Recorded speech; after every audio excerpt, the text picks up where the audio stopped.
qui est intéressant dans ce métier, c'est un horizon très large de compétences. Donc ça passe par de la technique, bien entendu. Mais ensuite, il y a quand même les relations humaines avec les salariés, avec les adhérents. Aussi les valeurs coopératives auxquelles je suis attaché.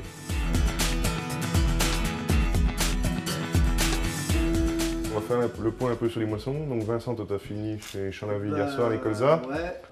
Pour essayer de perdre le moins de temps possible sur la route avec la machine. Les 8 hectares qui sont de l'autre côté, ils ne seront pas. Cela, c'est pas tout de suite. Il faut encore une semaine. On arrive le matin, il faut bien savoir qui a fait quoi, où on en a fini, s'il n'y a pas eu de problème, si tout s'est bien passé, si on a pu faire comme on a voulu. Comme hier, on avait prévu de faire plus, mais les céréales n'ont pas permis. Donc en général, on essaye de faire qu'il n'y ait qu'une seule personne qui centralise les réservations.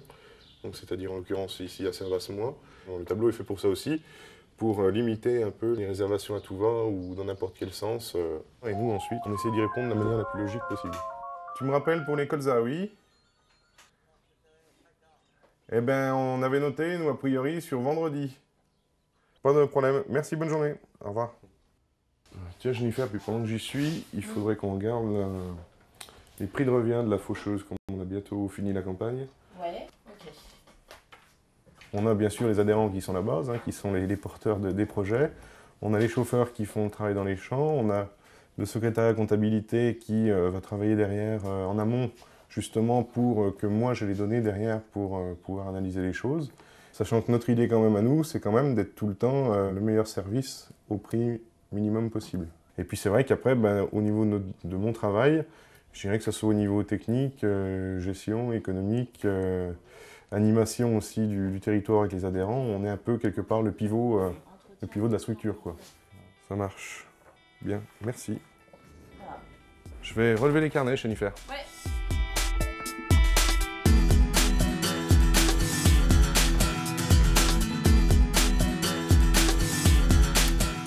Donc là, à travers ces carnets, je relève les bons de travaux des adhérents quand ils prennent les machines qui sont mises à disposition par la CUMA, c'est-à-dire sans chauffeur. Ils ont la coutume de remplir sur ce carnet à chaque fois le nombre d'unités, ce peut être le nombre d'hectares, le nombre d'épandeurs, le nombre d'heures qu'ils ont fait avec la machine, de manière à ce que la secrétaire puisse ensuite facturer les activités chaque fin de mois.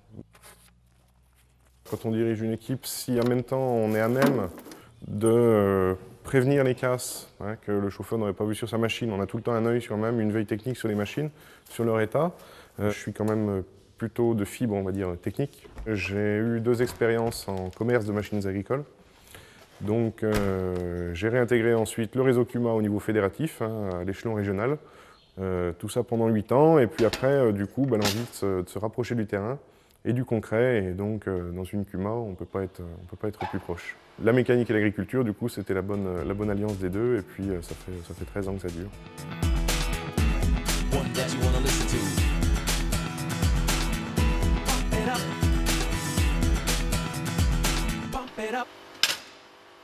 Donc nous voilà devant le tracteur qui correspondrait, je pense, à la demande de la CUMA. Voilà, ouais.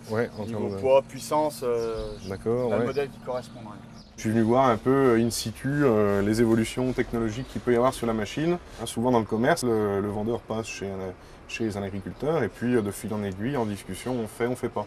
Nous, on va avoir une méthode un peu différente, c'est-à-dire qu'on va regrouper les besoins des adhérents, on va élaborer un cahier des charges et ensuite on va donc solliciter les commerciaux des différentes marques, répondre en face du cahier des charges déjà d'une part, et ensuite le conseil d'administration délibère, vote, et ensuite nous on vient réinformer le vendeur si ça a fonctionné ou pas pour cette fois-là.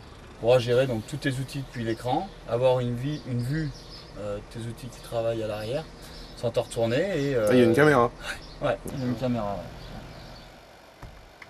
On a depuis 2 campagnes où on fait la moisson où la météo n'est pas forcément avec nous, donc ça complique un peu les chantiers. Les chauffeurs ont du mal à monter du grain propre, donc il faudrait qu'on puisse imaginer une formation vraiment poussée sur, on va dire, la moisson en conditions extrêmes, quoi. Travailler dans une CUMA, l'intérêt, ça va être justement par rapport à l'aspect coopératif, l'esprit d'aller de l'avant, ensemble, le respect mutuel des uns des autres, qu'on soit, je dirais, petit exploitant ou plus gros, c'est que chacun trouve sa place, trouve la qualité de travail qu'il attend, malgré des besoins différents, des envies différentes, mais au moins arriver à tous se mettre d'accord sur des points pour que l'activité principale, c'est-à-dire que le travail agricole, soit fait de manière correcte.